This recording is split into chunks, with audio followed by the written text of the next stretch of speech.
Une fois qu'on a fait de la peinture, on a envie de voir un petit peu ce qui se passe dans cette troisième dimension, dans ces volumes.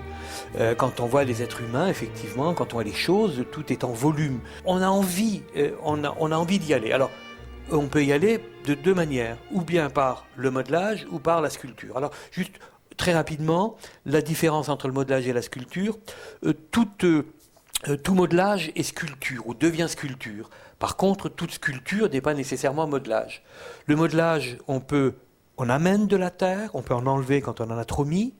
La sculpture, sur pierre ou sur bois, on ne peut qu'enlever, on ne peut pas rajouter.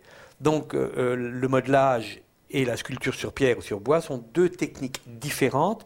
Le modelage étant un petit peu plus simple quand même, d'abord, pour l'aborder, est plus simple. C'est pour cette raison que j'ai choisi le modelage. Mais je crois que l'inspiration est une somme de travail, de visites de musées, de lecture de livres. On fait énormément de musées. Moi j'aime bien Rodin et Camille Claudel, c'est vrai, puisqu'ils ont eu cette force de la... On voit, ils ont labouré leur sculpture. On voit encore les traces des mains, on voit les traces de leurs outils, et ça c'est assez extraordinaire. Ce qu'on ne trouve pas après chez d'autres sculpteurs qui ont suivi Rodin, Mayol et autres, qui sont déjà un petit peu plus lisses dans leur sculpture. Moi j'aime bien Rodin par ce côté un peu très travaillé. Alors, il y a une autre école, les sculpteurs, les livres. J'ai énormément de livres, bien entendu, que je regarde à chaque fois. Les livres d'anatomie, très importants, l'anatomie de l'homme. J'ai appris plein de choses sur les os, les muscles, ça c'est extraordinaire. Et puis, il y a la vie de tous les jours. Quand je me promène en ville, je regarde les visages particuliers à la plage. Je regarde, bien sûr, les femmes à la plage. Ben oui, elles ont des positions extraordinaires. Et ces positions sont souvent, j'ai un bout de crayon, un bout de papier, je prends les positions, mais je les mémorise. Et à force de les mémoriser, vous les gardez, et puis ça vient de la tête, de l'esprit, ça vient dans vos bras et ça vient au bout de vos mains. La femme, elle peut être représentée dans X positions, dans X caractères, donc ça ne pose pas de problème. Le tout, c'est au travers d'une position, même si c'est toujours la femme, il y a une réflexion qui est faite et qui doit se traduire par une position. Mes personnages, mes femmes sont plutôt un peu dociles, mélancoliques. Il y en a d'autres qui sont très... on voit, ce sont les femmes qui ont beaucoup de caractère, ne serait-ce que dans la position de leur corps et la position du visage. Donc tout ça veut donner un petit message ou de caractère, ou un petit message qui est un peu plus profond, comme par exemple la femme qui porte la pomme, c'est un peu l'idée de la tentation, l'idée de la genèse, voilà.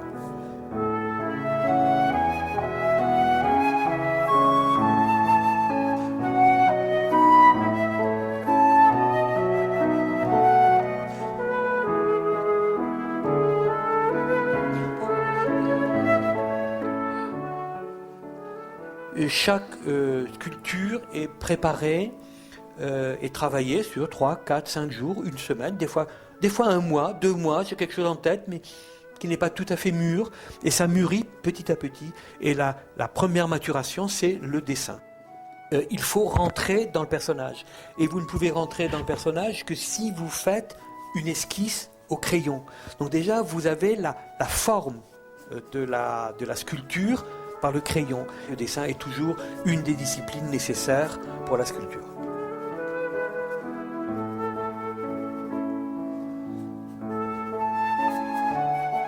La terre, pour moi, doit rester comme de la peau. C'est pour cette raison que je choisis ma terre avec une granulométrie extrêmement faible. Elle est chamottée. Chamottée, ça veut dire il y a un petit peu de sable dedans, mais du sable très très fin pour qu'elle reste debout, pour qu'on puisse faire des choses qui ne s'effondrent pas, puisque sinon ça risque de s'effondrer. Donc le choix de la terre est important. Je prends une terre très lisse et qui est très proche de la peau humaine. Et c'est ce qui est extrêmement jouissif quand vous travaillez cette terre. Vous avez les mains pleines de terre, mais cette terre est comme vivante, même si elle est froide, mais elle est comme vivante. Moi, les terres que j'utilise, ce sont des terres à cuire. Il y a deux terres en fait, terre crue, terre cuite. Donc terre crue, celle qui sèche à l'air libre, qu'on appelle souvent les terracotta. Alors ce sont des terres extrêmement fines, où on peut rentrer dans les détails les plus minutieux. C'est vrai que les grands sculpteurs ont tous fait des bronzes. Il y a le marbre qui est honorifique, et le bronze. Quand vous touchez le bronze et quand vous regardez la patine, vous avez la quintessence de ce que vous avez fait, de votre mode de terre. La finalité en bronze est un aboutissement qui vous remplit d'une certaine sérénité. Alors je ne sais pas si le terme est tout à fait bien, mais c'est ce que je ressens, une sorte de sérénité, une sorte de tranquillité, une sorte d'aboutissement.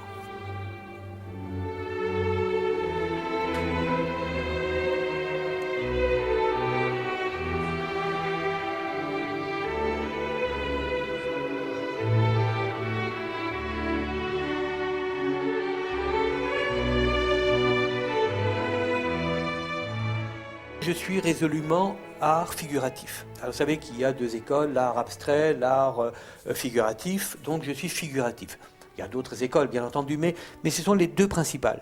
Il faut laisser une part, dans cet art figuratif, une part de rêve, une part d'imaginaire, pour qu'il y ait un contact entre la personne qui regarde et la statue. On a cette envie de transcrire, de transmettre quelque chose de vous-même dans la terre. Alors c'est assez prétentieux, mais c'est ça quand même.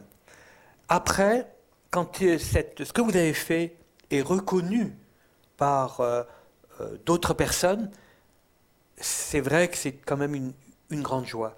Une grande joie parce que il y a là un lien qui se fait avec une autre personne au travers du travail que vous avez réalisé. Ça c'est extraordinaire, parce que la personne, vous ne la connaissez pas. Et entre la personne et mon objet et moi-même, c'est une sorte de triangle. Et je peux vous dire que les personnes qui achètent vos œuvres deviennent souvent, non pas des amis, mais des connaissances que l'on revoit avec plaisir au fil du temps.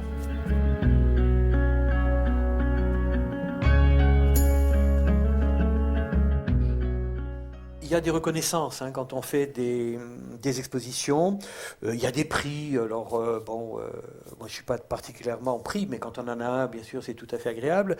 Donc, j'ai été coopté membre de l'Académie des sciences, lettres et arts d'Alsace, ce qui est une reconnaissance quand même du travail qui est fait. Et là, je rencontre effectivement des collègues qui sont sculpteurs, qui sont peintres, et ça me permet effectivement d'échanger avec mes confrères de l'Académie des techniques, mais également de l'évolution de l'art contemporain, l'art abstrait et l'art figuratif. Je crois que c'est très très important. J'ai fait un site où on peut me retrouver, qui est un site interactif où vous pouvez visiter un musée.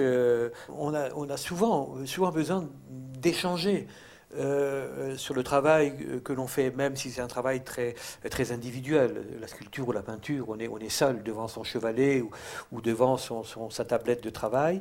Mais pouvoir échanger, pouvoir partager un certain nombre d'idées et de sentiments, c'est très agréable. Et s'il y a des personnes qui sont intéressées par la technique ou par comment on fait, comment ça s'abrite, comment on cuit, etc.